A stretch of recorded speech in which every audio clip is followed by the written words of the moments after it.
nakapagtrabaho, hanap buhay, nakabalik sa pamilya, walang sakit, walang kapahamakan, walang aksidente.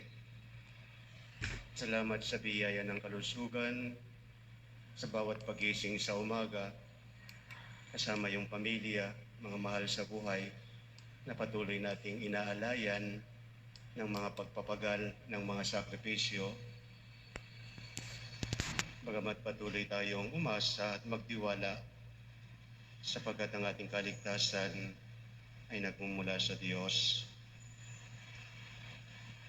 Sa bawat pamilyang nasasakupan ng ating parokya, lalo na yung mga pamilyang hindi nakakasimba, na merong mga pinagdadaanan sa buhay, merong pinagpuhugutan, mga natatanging dahilan, kasama sila sa ating pagdarasal. Ang inyong mga pamilya, pansamantalang iniwan ninyo para makipag-ugnayan sa Diyos, sa katahimikan ng inyong puso, sa pananalangin ng dakilang banal na misa. Sa aking pamilya, pamilyang Deyang at ang buong angkan nito, pamilyang Magat, kasama na yung buong angkan, pamilyang Tolentino, Feliciano del Rosario, pamilyang Benaventura, lalo na kay Rolando at Sinaida, na nagdiriwang ng 33 taong pagsasama, biyaya ng pagbubuklod, pagtitipan bilang mag-asawa kasama ang kanyang mga pamilya at mga anak. Mga pamilyang pinangakuan natin ng ating pagdarasal, pamilyang Pancho de Guzman, pamilyang Hakla Tagab, pamilyang Valencia. Ang Diyos, ang ating Ama bilang isang pamilya, sa ngalan ng Ama, ng Anak, ng Espiritu Santo. Amen. Ang pagpapala ng ating Panginoon Kristo, pag-ibig ng Diyos Ama, at ang pagkikipagkaisa ng Espiritu Santo, naway sumayin yung lahat. At sumayuin. Minamahal ko mga kapatid, minsan pa muli nating sariwain, dugtungan yung ating ugnayan at relasyon sa Diyos na sinisira ng pagkakasala, sinisira ng pagdududa, kawalan ng tiwala, sinisira ng pagod, ng mga kabalisahan at alalahanin. Panginoon Jesus, ikaw ang anak ng Diyos na buhay. Sinugo ka ng Ama dito sa lupa, namuhay ka sa amin, 33 taong nakasama ka namin, taong-taong tulad namin maliban sa kasalanan. Alam mo yung mga pinagdaanan namin, sapagkat pinagdaanan mo ito, na malapit kami sa iyo. Panginoon, kaawaan mo kami. Panginoon, kaawaan mo kami. Kristo Jesus, ikaw ang anak ng Diyos na buhay. Bilang tao, humantong ka sa pagpapahirap, kamatayan, subalit muli kang nabuhay bilang katibayan ng lahat ng nawawalan ng pag-asa na mamatay ay muling mabubuhay sa ngalan mo. Kristo, kaawaan mo kami. Kristo, kaawaan mo Panginoon kami. Jesus, ikaw ang anak ng Diyos. Nung namuhay ka dito sa lupa, tinuruan mo kaming magdasal. Sinabi mo sa amin na tawagin namin ang iyong Ama na aming Ama. At sa patnubay ng Espiritu, nakagagawa kami ng mga bagay-bagay patungo sa aming kaligtasan. Panginoon, kaawaan mo kami. Panginoon, kaawaan mo kami. Kaawaan tayo na makapangyarihang Diyos, patawarin tayo sa ating mga kasalanan at patnubayan tayo sa buhay na walang hanggan. Amen. Papuri sa Diyos sa kaitaasan.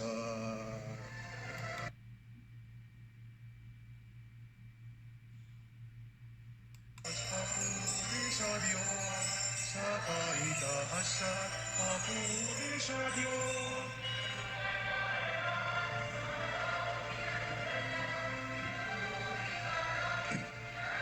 Ka namin, sinasamba ka namin, ipinagpupunik ka namin.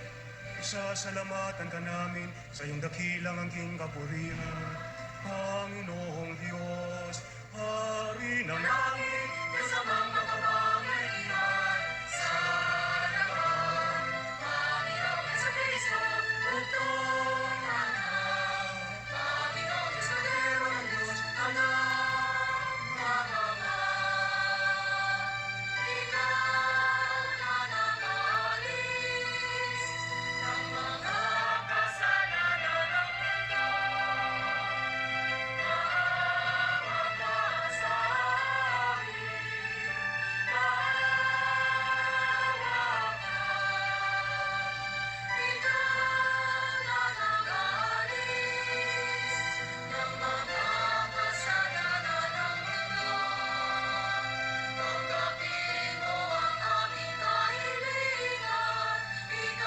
pamamagitan ni Hesus Kristo, kasama ng Espiritu Santo, magpasawalang hanggan. Amen. Sa unang pagbasa, hindi pupuksain ng makatarungang Diyos ang mga makasalanang bayan para sa kapakanan ng kahit na iilan lamang na mabubuting tao. Makikita rin natin ang bisa ng panalangin ng isang makatarungang tao, si Abraham. Pagbasa sa Henesis, noong mga araw na yon, sinabi ng Panginoon, katakot-takot na ang sumbong sa akin laban sa Sodoma at Gomora. At napakalaki ng kanilang kasalanan. Paroroon ako at aalamin ko kung ito'y totoo. Umalis nga ang mga lalaki at nagpunta sa Sodoma. Ngunit nanatili ang Panginoon sa tabi ni Abraham. Itinanong ni Abraham, lilipulin po ba ninyo ang lahat ng tao? May kasalanan man o wala? Sakaling may 50 matuwid sa lungsod, wawasakin po ba ninyo iyon? Hindi ba ninyo patatawarin ang lungsod dahil sa 50 iyon? Naniniwala akong hindi nyo idaramay ang mabubuti. Hindi nyo gagawin iyon sapagkat kung ganito ang mangyayari, parehong magdurusa ang masama at mabuti. Hindi ito mangyayari. Makatarungan ang hukom ng buong daigdig. At tumugon ang Panginoon, hindi ko ipahahamak ang lungsod dahil sa 50 matuwid. Ipagpaumanhin po ninyo ang aking kapangahasan, wika ni Abraham. Wala po akong karapatang magsalita sa inyo, pagkat alabok lamang ako. Kung wala pong 50 at 45 lamang ang matuwid, wawasakin ba ninyo ang lungsod? Hindi ko wawasakin dahil sa 45 iyon, tugon ng Panginoon. Nagtanong na muli si Abraham, kung 40 lamang, hindi ko wawasakin ang lungsod dahil sa 40 iyon, tugon sa kanya. Huwag sana kayong magagalit, magtatanong pa po ako. Kung 30 lamang ang taong matuloy doon, hindi rin ninyo wawasakin? Sinagot siya, hindi ko wawasakin ang lungsod dahil sa 30 iyon. Sinabi pa ni Abraham, mangangahas po uli ako. Kung 20 lamang ang matuwid na naroon, hindi ko pa rin wawasakin ang lungsod dahil sa 20 iyon. Muling tugon sa kanya. Sa katapusay, sinabi ni Abraham, ito na po lamang ang itatanong ko. Kung 10 lamang ang matuwid na naroon, hindi ko pa rin wawasakin ang lungsod dahil sa 10 iyon. Tugon ng Panginoon. Ang salita ng Diyos. Salamat sa Diyos.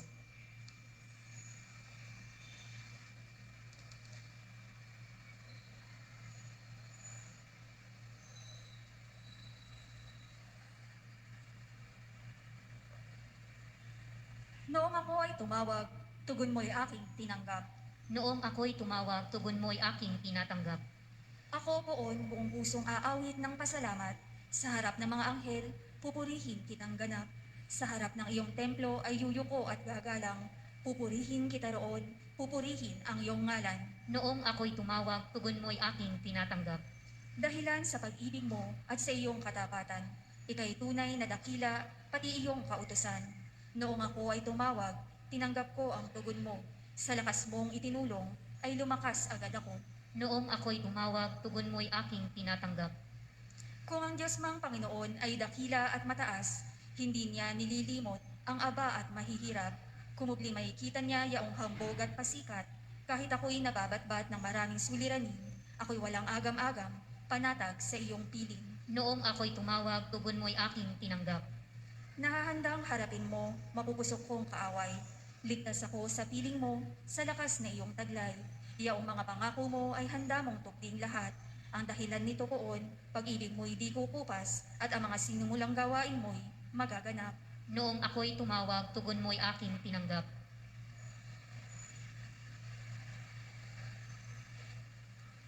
Sa ikalawang pagbasa, dahil sa binyag, nagiging kabahagi tayo sa pagkamatay at muling pagkabuhay ni Kristo. Binago na tayo ng Panginoon at hinahamon tayo ngayon ni San Pablo na magbagong buhay kay Kristo. Pagbasa mula sa sulat ni Apostol San Pablo sa mga taga-Kolosas. Mga kapatid, noong kayo'y binyagan, nalibing kayong kasama ni Kristo at muling nabuhay na kasama niya dahil sa inyong pananalig sa kapangyarihan ng Diyos na muling bumuhay sa Kanya. Kayong mga hentil na dating patay dahil sa kasalanan ay muling binuhay ng Diyos na kasama ni Kristo.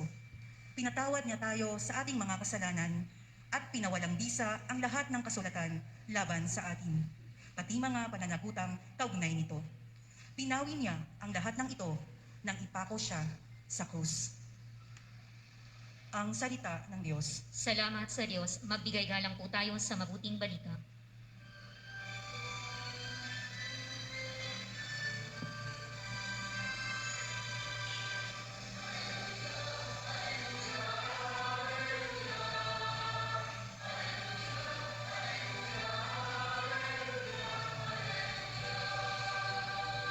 Espiritu ng Diyos Anak ay siyang ating tinanggap, ng Diyos Ama ay matawag.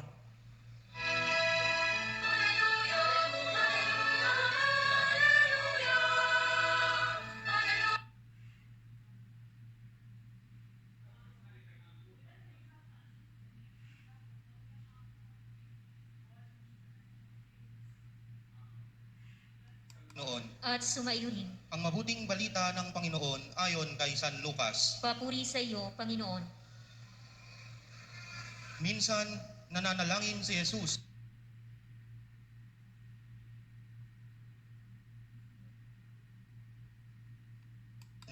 Katulad ng ginawa ni Juan sa kaniyang mga alagad. Sinabi ni Jesus, kung kayo'y mananalangin, ganito ang sabihin ninyo, Ama, sambahin nawa ang ngalan mo. Magsimula na sana ang iyong paghahari.